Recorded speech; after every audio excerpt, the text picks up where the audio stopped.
Bismillah. Assalamualaikum warahmatullahi wabarakatuh. Alhamdulillah, wassalatu wassalamu ala rasulillah, nabiyyina Muhammad ibn Abdillah, wa ala alihi wa sahbihi wa mawalah, la hawla wa la quwwata illa billah. Ashhadu an la ilaha illallah wa ashhadu anna Muhammadar Rasulullah. Qala Allah Ta'ala, a'udzu billahi minasy syaithanir rajim. Bismillahirrahmanirrahim. Wa ma khalaqtul jinna wal insa illa liya'budun. Wa qala an-nabiy sallallahu alaihi wasallam, ittaqillaha haitsuma kunta wa atbi'is sayyi'atal hasanata tamhuha wa khaliqin nas bi khuluqin hasanin, amma ba'd. Hadirin hadirat, Bapak Ibu jamaah salat maghrib Masjid Al-Falah rahimakumullah. Alhamdulillah, segala puji kita panjatkan kehadirat Allah Subhanahu wa ta'ala. Salawat salam semoga senantiasa terlimpah curahkan kepada Nabi Muhammad sallallahu alaihi wasallam. Alhamdulillah, pada kesempatan malam hari ini kita bertemu dalam kajian rutin Masjid Al-Falah yang kita ambil sebagai tema adalah agar bersemangat dalam beribadah. Saya ingin memulai, Bapak Ibu sekalian rahimakumullah, dari firman Allah Subhanahu wa ta'ala dalam Al-Quran surat Az-Zariyat ayat yang ke-56, sebagaimana yang sudah sering kita hafal bersama. A'udzu billahi minasyaitonir rajim. Bismillahirrahmanirrahim. Wa ma khalaqtul jinna wal insa illa liya'budun. Dan tidaklah aku ciptakan jin dan manusia kecuali untuk beribadah kepadaku, kata Allah Subhanahu wa ta'ala. Ayat ini sudah sering kita mendengarnya, tapi mari kita renungkan. Di dalamnya banyak hikmah yang bisa kita ambil untuk memotivasi kita dalam bersemangat beribadah.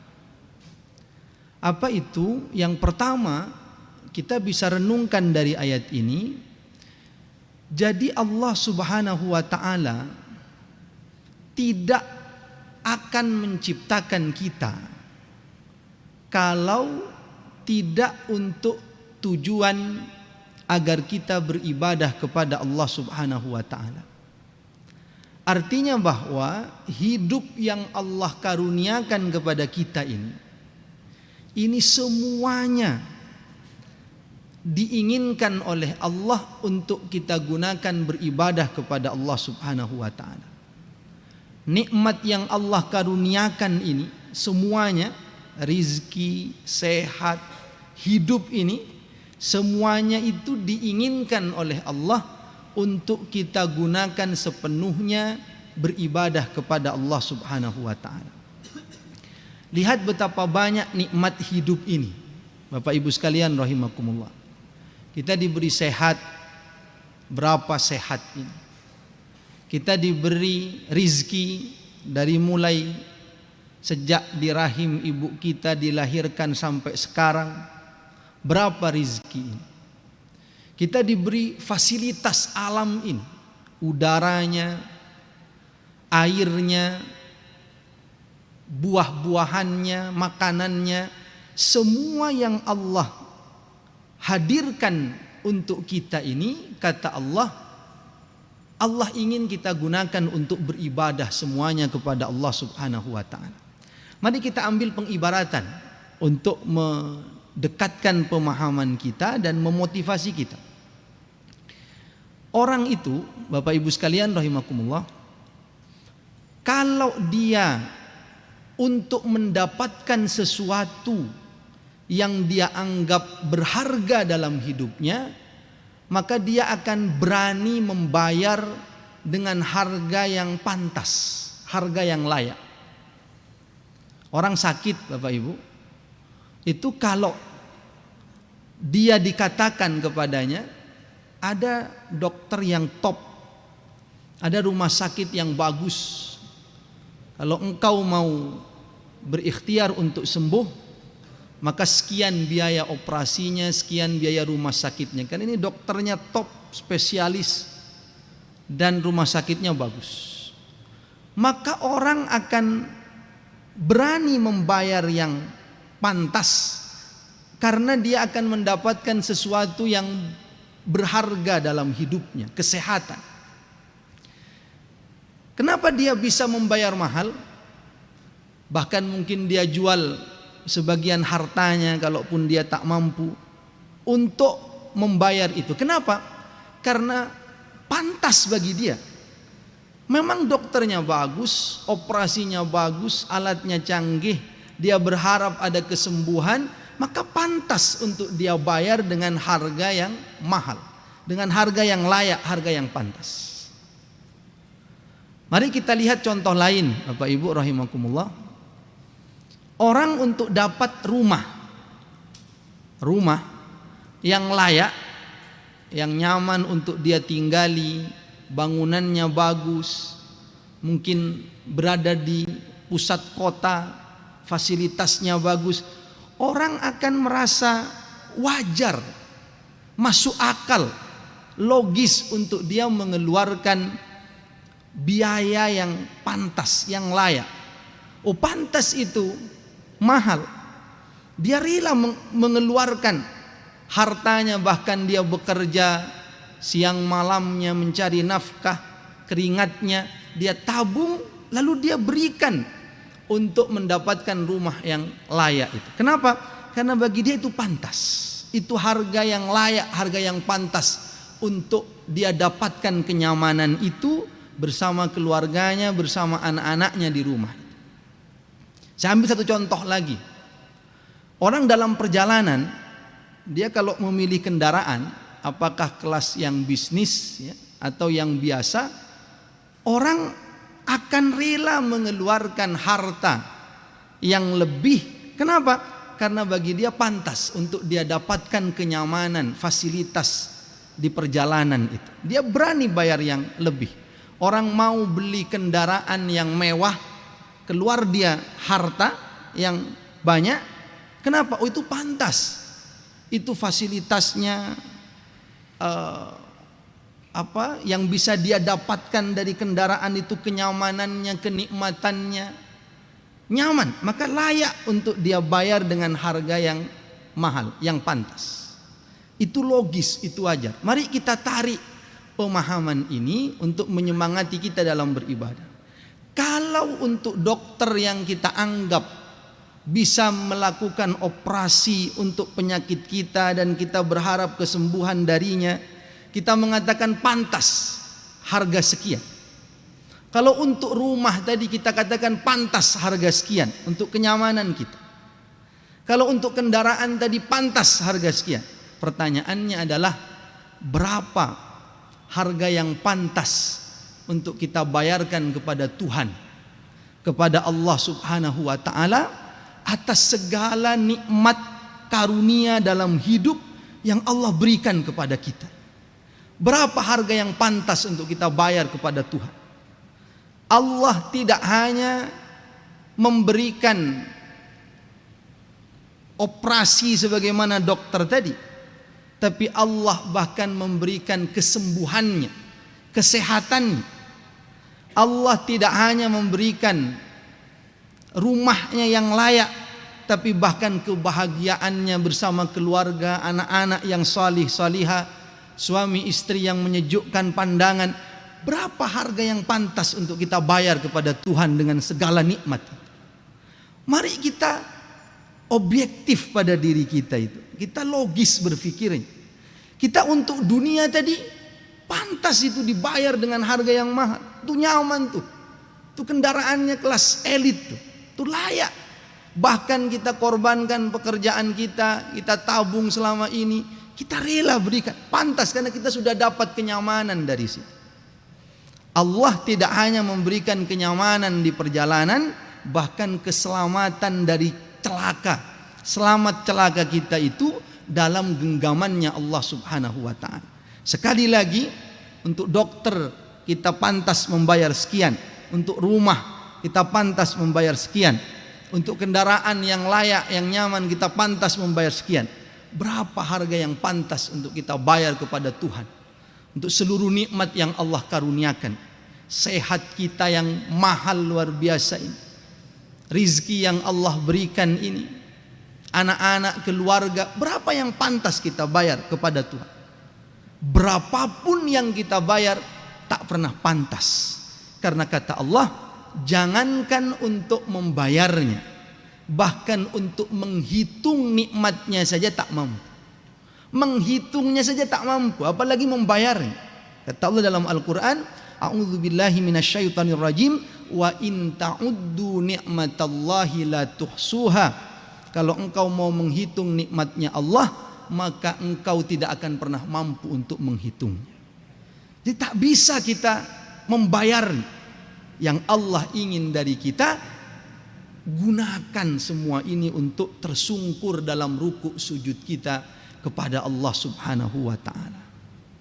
Mari kita motivasi diri masing-masing. Kadang-kadang orang merasa bahwa agama itu memaksanya, mengekangnya, bahwa agama itu merepotkan dia. Dia harus sholat di tengah kesibukan bisnisnya, dia harus ikut pengajian, baca Quran di tengah kesibukan kegiatannya dan sebagainya.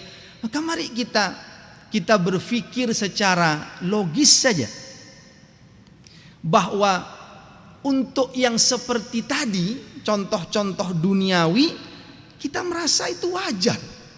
Kenapa engkau rela jual sawahmu untuk berobat? Pantas itu, pantas kita berikan. Padahal itu untuk berobat saja, belum tentu ada kesembuhan di sana. Pantas kita berikan untuk beli rumah tadi. Itu bukan kebahagiaannya, keharmonisannya, sakinahnya, hanya bangunannya saja kita katakan pantas kita bayar dengan harga yang mahal. Kendaraan itu hanya kenyamanan luarnya, bukan keselamatan dari kecelakaan. Tapi Allah memberi selamat kita dari celaka, Allah beri keluarga yang baik, Allah beri sehat kita. Mari kita berpikir logis saja, bahwa ini bukan paksaan, bukan Allah butuh kita, tidak. Allah maha kaya, maha luar biasa. Tapi sebagai orang yang manusia yang punya akal pikiran, maka untuk yang seperti itu saja kita layak untuk bayar dengan harga yang pantas.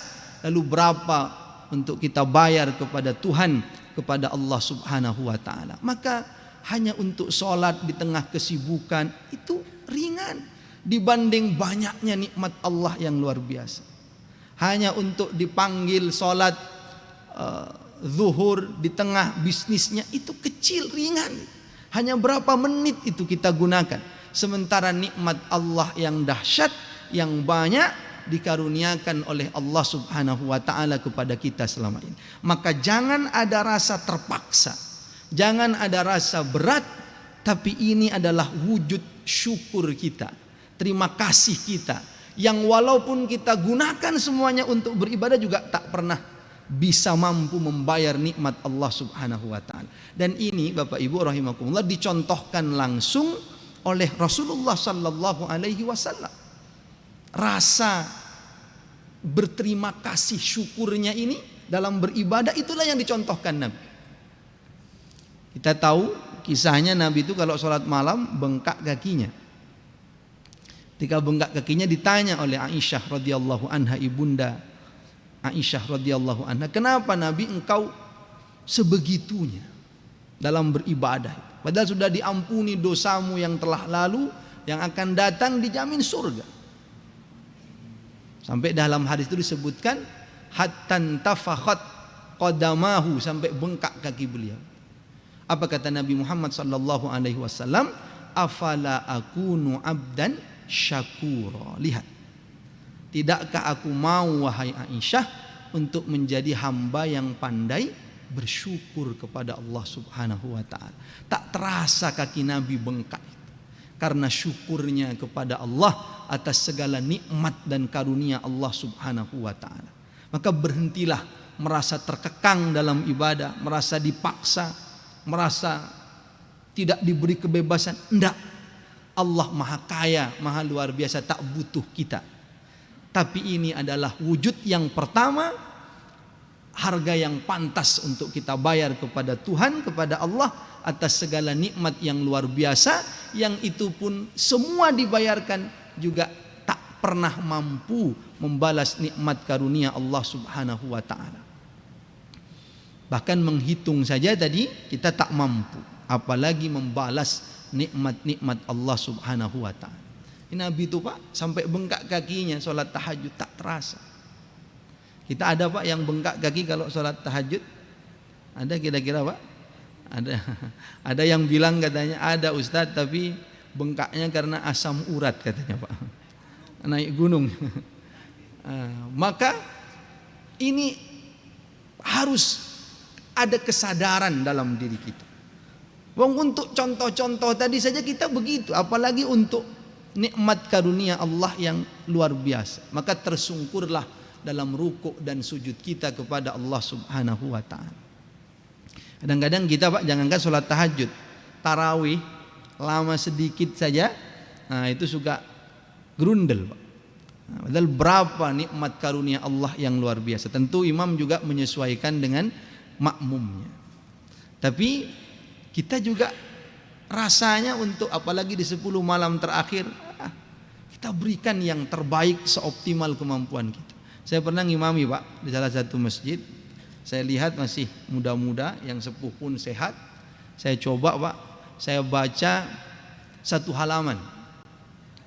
Apa yang terjadi Pak? Rakaat pertama saya baca 1 halaman, itu saya dibatui Pak sama jamaah-jamaah itu. Dan kayaknya batuknya itu batuk ndak ikhlas itu kayaknya itu Pak. Kanan batuk, kiri batuk, itu rame sak masjid itu batuk semua Pak. Dalam hati saya ini ndak khusyuk ini kalau seperti ini. Bangkit ke rakaat kedua, dalam hati saya al-ikhlas sajalah kalau begitu. Bangkit rakaat kedua, betul Pak, saya baca surat al-ikhlas, dan betul Pak, kalau sudah al-ikhlas itu ndak ada yang batuk sama sekali, itu ndak ada. Itu sehat walafiat semuanya itu. Tidak ada yang batuk sama sekali. Sudah sehat kalau kena al-ikhlas. Sampai kan katanya ada yang mikir itu Pak, kenapa sih surat ini diberi nama surat al-ikhlas? Padahal tidak ada kata-kata al-ikhlas. Kalau al-falaq ada kul a'udzu birabbil falaq. An-nas ada kul a'udzu birabbin nas ada. Al-ikhlas tidak ada, tapi kok disebut nama al-ikhlas? Dia mikir sendiri Pak. Lalu dia simpulkan sendiri. Mungkin Ustadz katanya surat ini diberi nama al-ikhlas karena saya kalau diimami pakai surat ini paling ikhlas menjalankan sholatnya. Nah, ini enggak Pak ya. Jadi al-ikhlas itu artinya murni, memurnikan tauhid kita kepada Allah Subhanahu wa taala, bahwa Allah satu-satunya Tuhan yang kita ibadahi. Nah ini pertama Pak. Jadi munculkan kesadaran. Dan ini bukan hanya soal ritual dalam ibadah. Maka bekerjalah yang jujur. Ini ibadah juga. Jual beli yang jujur, karena orang yang tak jujur dalam jual belinya diancam oleh Allah, a'udzubillahi minasyaitonirrajim, wailul lil mutaffifin. Celakalah orang yang curang dalam timbangan jual belinya. Maka amanah dia dalam bekerja, wujud syukur kita dulu. Ya Allah, terima kasih Engkau sudah beri nikmat luar biasa, saya diberi sehat, saya diberi akal fikiran, saya diberi rizki, maka saya akan berikan yang terbaik dalam hidup saya. Sholat yang terbaik, kerja yang terbaik, bisnis yang terbaik. Ini konsekuensi logis saja. Sebagaimana nikmat sebagaimana fasilitas nyaman tadi kita dapatkan, kita bayar lebih mahal. Dan ini nikmat luar biasa. Itu munculkan dalam hati kita, sebagaimana Nabi tadi sholat malamnya bengkak karena kata Nabi itu syukur saya kepada Allah Subhanahu wa taala. Sehingga nyaman Pak dalam beribadah itu, bukan terpaksa, bukan terkekang. Azan berkumandang datang, ya Allah terima kasih atas semua nikmat yang Engkau karuniakan kepada saya. Sekalipun saya ruku sujud terus tak bisa juga membalas nikmat-Mu. Tapi ini ya Allah terima dari saya apa yang saya bisa lakukan. Mudah-mudahan dengan beribadah itu Allah pun ridha kepada kita, walaupun tak terbalas nikmat dan karunia Allah Subhanahu wa taala. Dan menariknya Pak, kalau sudah kita beribadah, apa yang terjadi? Ternyata Allah balas dengan pahala yang luar biasa. Coba Pak, sudah kita ini diberi banyak nikmat, kita balas dengan beribadah, itu tak pernah mampu membalas semua nikmat Allah, ternyata Allah kasih lagi pahala.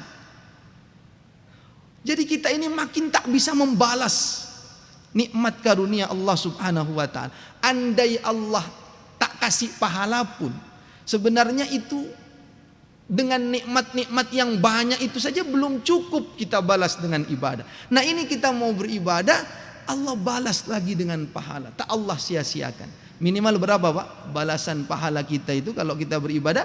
Kata Allah Subhanahu wa taala dalam Al-Qur'an, minimal satu ibadah itu, satu amal soleh yang kita lakukan minimal 10 kali lipat, balasannya luar biasa. Maka bertubi-tubilah nikmat Allah itu datang kepada kita.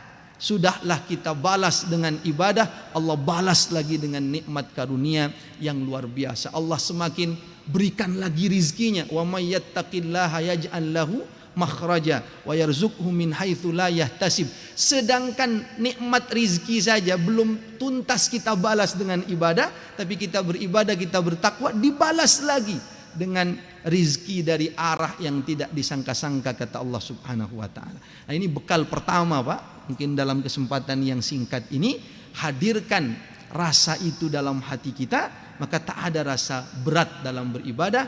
Yang ada adalah rasa kurang, karena nikmat terlalu banyak, kurang untuk kita bersimpuh beribadah kepada Allah, baik yang ritual atau yang sosial. Lebih jujur lagi dalam berbisnis, lebih amanah lagi dalam menjabat, dalam jadi pegawai, jadi lebih berikan yang terbaik.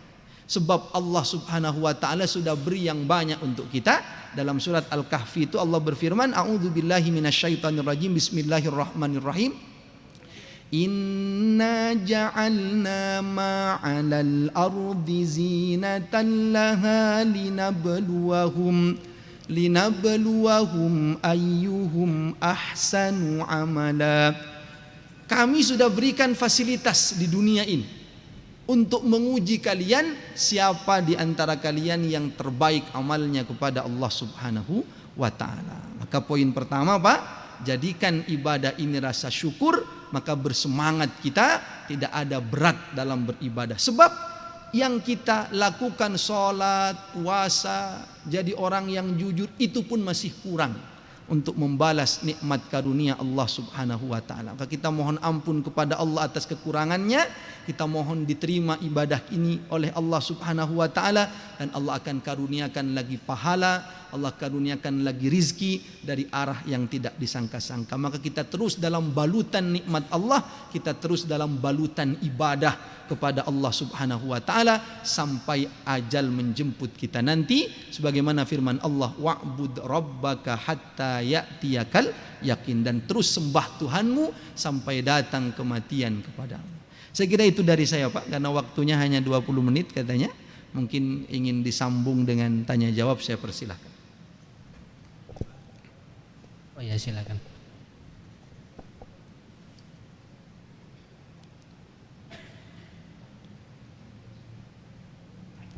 Bismillahirrahmanirrahim. Assalamualaikum warahmatullahi wabarakatuh. Waalaikumsalam.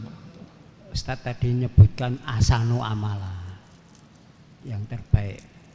Amal yang terbaik itu menurut agama Islam itu yang seperti apa? Bagaimana? Apa paling banyak atau paling ikhlas atau paling apa?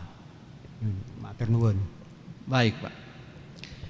Jadi yang pertama tentu yang menjadi dasar utama adalah amalan yang memenuhi syarat sehingga dia diterima oleh Allah Subhanahu wa taala sebagai ibadah kita. Karena kita ingin dalam beramal itu memiliki nilai ibadah kepada Allah Subhanahu wa taala. Yang pertama dilandasi iman kita dan kita sudah mukmin alhamdulillah, lalu ikhlas kepada Allah Subhanahu wa taala, harapan ujungnya itu terus kepada Allah, orientasinya kepada Allah. Lalu setelah ikhlas, ittiba kepada Rasulullah sallallahu alaihi wasallam, mencontoh Rasulullah sallallahu alaihi wasallam. Ini yang standar, yang dasar. Mencontoh ini tidak hanya dalam ritual. Kadang orang hanya sholatnya ikut Nabi, hanya puasanya ikut Nabi, begitu jualan bisnis tidak lagi ikut Nabi Muhammad sallallahu alaihi wasallam. Seorang Nabi itu hanya panutannya di masjid, tapi di pasar tidak. Panutannya di pasar hawa nafsu, panutannya di tempat kerja harta, korun panutannya. Yang Nabi hanya panutannya di dalam masjid saja. Tidak, tapi ittiba Rasul, mengikuti Rasulullah dalam segala aktivitas kita. Karena sudah diajarkan. Itu tentu yang standar. Landasi iman, orientasinya kepada Allah dan sesuai dengan petunjuk Rasulullah sallallahu alaihi wasallam. Lebih dari itu, Pak, kalau dalam Islam berikan yang lebih baik lagi. Jadi sebagaimana misalkan Nabi itu kalau memerintahkan kita dalam menyembelih hewan, selain sah tadi semuanya juga yang terbaik. Memperlakukan hewan itu dengan yang terbaik. Jangan sampai ketika menyembelih satu, yang lainnya yang masih hidup hewan yang lain melihat. Walaupun itu tetap sah penyembelihan, tapi itu adab-adab akhlak yang semakin dikedepankan.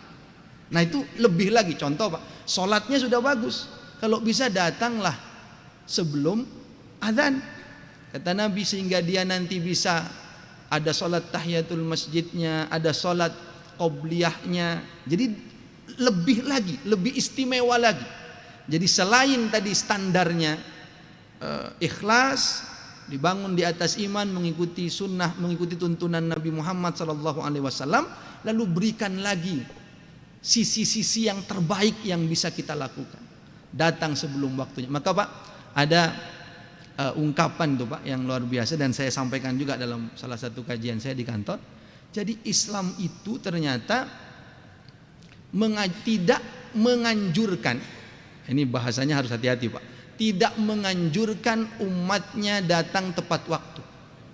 Tidak menganjurkan. Tepat waktu boleh, tapi tidak menganjurkan. Yang dianjurkan adalah datang sebelum waktunya. Itu yang dianjurkan. Kalau datang tepat waktu baik, tapi yang dianjurkan datang sebelum waktu. Contoh, sholat Pak, tidak pas ketika takbirnya imam baru datang. Itu boleh, tapi yang dianjurkan sebelum waktu. Bahkan Nabi dalam hadisnya menyebut bahwa orang itu dinilai sholat kalau dia menunggu sholat. Madamatis sholatu tahbisuh. Kalau sholat membuatnya tidak beranjak menunggu waktu sholat berikutnya. Jadi yang lebih. Saya sampaikan tuh Pak di satu pengajian di perusahaan. Kata pimpinan perusahaannya, bagus Ustaz, itu mengingatkan anak-anak saya, karyawan saya, untuk tidak datang sekedar tepat waktu, tapi kalau bisa sebelum waktunya. Itu yang istimewa lagi. Nah, tapi ternyata ada Pak, salah satu pegawainya yang nanya, Ustadz, katanya, berarti yang terbaik itu dalam Islam sebelum waktunya? Iya. Tepat waktu biasa? Iya. Yang diinginkan itu yang sebelum waktu. Nah, lalu kata karyawannya ini, apakah itu berlaku juga Ustadz untuk buka puasa di bulan Ramadan, katanya. Nah, kalau ini enggak Pak ya. Jadi tetap tepat waktu kalau buka puasa itu Pak. Cuman untuk bisa buka puasa tepat waktu, tetap persiapannya harus sebelum waktunya. Enggak bisa azan baru nyari-nyari. Kita kehilangan pahala yang besar. Pada kata Nabi Muhammad SAW, la yazalun nas bi khair ma'ajjalul fitr. Orang itu tidak akan keluar dari kebaikan, akan terus dapat kebaikan yang banyak selama kalau dia menyegerakan dalam berbuka puasa. Maka kita persiapan sebelumnya. Azan sudah bismillah, langsung. Jadi tetap persiapannya adalah sebelumnya. Jadi demikian Pak. Jadi pertama sesuaikan dulu dengan standar umumnya ibadah diterima, lalu tambahkan nilai-nilai lebihnya yang kita bisa mampu agar dia menjadi amalan yang indah di sisi Allah Subhanahu wa taala. Wallahu a'lam bishawab. Ada lagi dari jamaah yang ingin bertanya, dipersilakan.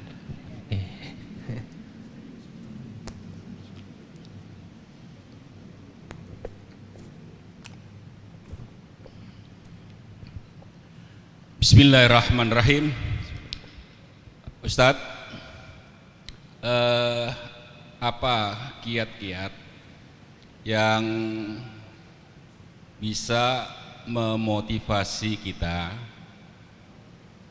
sehingga lebih bersemangat lagi di dalam beribadah, khususnya berkaitan dengan ibadah mahdhoh yang jamaiyah. Kadang contoh aplikasi di lapangan, kita ini mau rutin, mau rajin sholat berjamaah di suatu masjid, tapi tata kelola oleh masjid oleh takmir itu banyak yang istilahnya kita kurang memenuhi syariat. Misalnya contoh, tuntunan syariat itu setelah azan ya, itu kan ada qobliyah.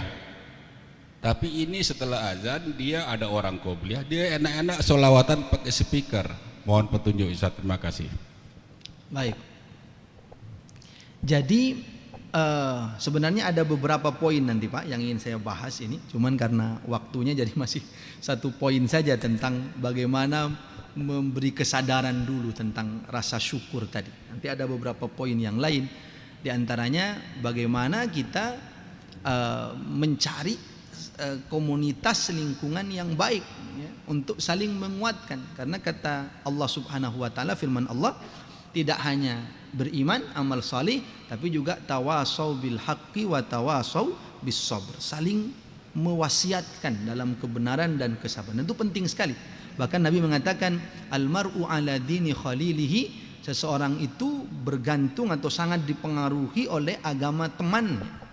Falyanzur ahadukum man yukhalil, atau kama qala Nabi sallallahu alaihi wasallam. Maka hendaknya kalian memperhatikan dengan siapa kalian berteman, dengan siapa kalian bersahabat. Jadi itu juga penting, mencari komunitas yang baik itu. Tapi saya fokus pada jawaban atau pertanyaan jenengan tentang kita ingin sholat qobliyah, tapi mungkin ada yang membacakan sholawat dan seterusnya dengan keras sehingga kita tidak khusyuk dan seterusnya. Maka Pak, pertama dulu, kalau memang untuk ukuran kita ya, kalau memang kita merasa bahwa nyamannya kita tidak seperti itu, maka bisa memilih masjid-masjid yang kita anggap nyaman untuk kita dalam beribadah kepada Allah Subhanahu wa taala. Karena memang itu imam saja. Nah, ya, jadi itu juga di antara syaratnya, selain syarat-syarat yang umum yang kita tahu, juga yang jamaah nyaman kepadanya ya, salah satunya selain aqra'uhum li kitabillah, yang paling bagus bacaan Qur'annya.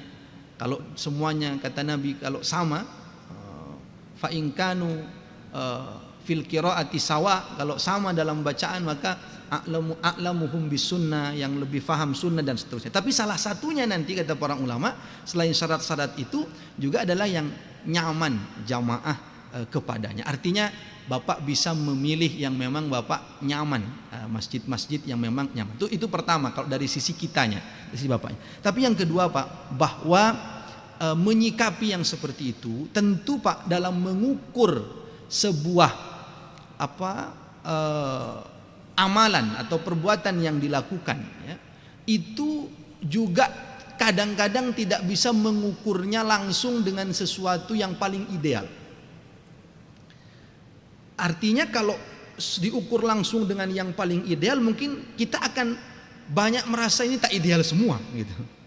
Tetapi perlu kadang-kadang kita mungkin ini ada hikmah-hikmah atau ada hal-hal yang kita bisa dapatkan. Mungkin minimal ini memberi semangat untuk orang yang masih malas-malas ke masjid. Minimal ini memberi semangat kepada orang-orang untuk memberikan semacam informasi bahwa ini sudah mau didirikan sholat. Kadang-kadang orang masih di jalan, kadang-kadang orang masih sibuk dengan pekerjaan.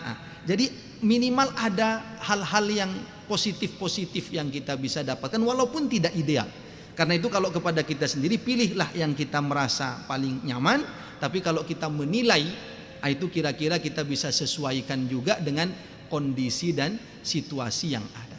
Minimal selama tidak sesuatu yang hal yang langsung jelas-jelas bertentangan dengan syariat secara langsung. Misalkan kok tiba-tiba ada di masjid itu misalkan sholat subuhnya kok 3 rakaat, nah ini sesuatu yang tidak tepat, itu langsung jelas ada amalan-amalan yang jelas bertentangannya. Tapi kalau hanya soal teknis seperti itu, maka kita perlu tidak selalu kita bisa ukur dengan yang ideal. Kadang-kadang perlu kita juga melihat sesuai dengan konteks kondisi dan situasinya. Tapi untuk kita betul Pak, kita bisa memilih yang paling nyaman membuat kita dalam beribadah kepada Allah Subhanahu wa taala. Saya kira itu Pak. Wallahu a'lam bishawab. Kiranya sudah cukup Ya. Ustaz. Sudah mau isya. Gimana? Sudah Cukup ya Pak? Oke. Baik, kita cukupkan bersama, kita tutup dengan hamdalah dan doa kafaratul majlis. Alhamdulillahi rabbil alamin. Subhanakallahumma wa bihamdika asyhadu an la ilaha illa anta astaghfiruka wa atubu ilaik. Kurang lebihnya mohon maaf. Assalamualaikum warahmatullahi wabarakatuh.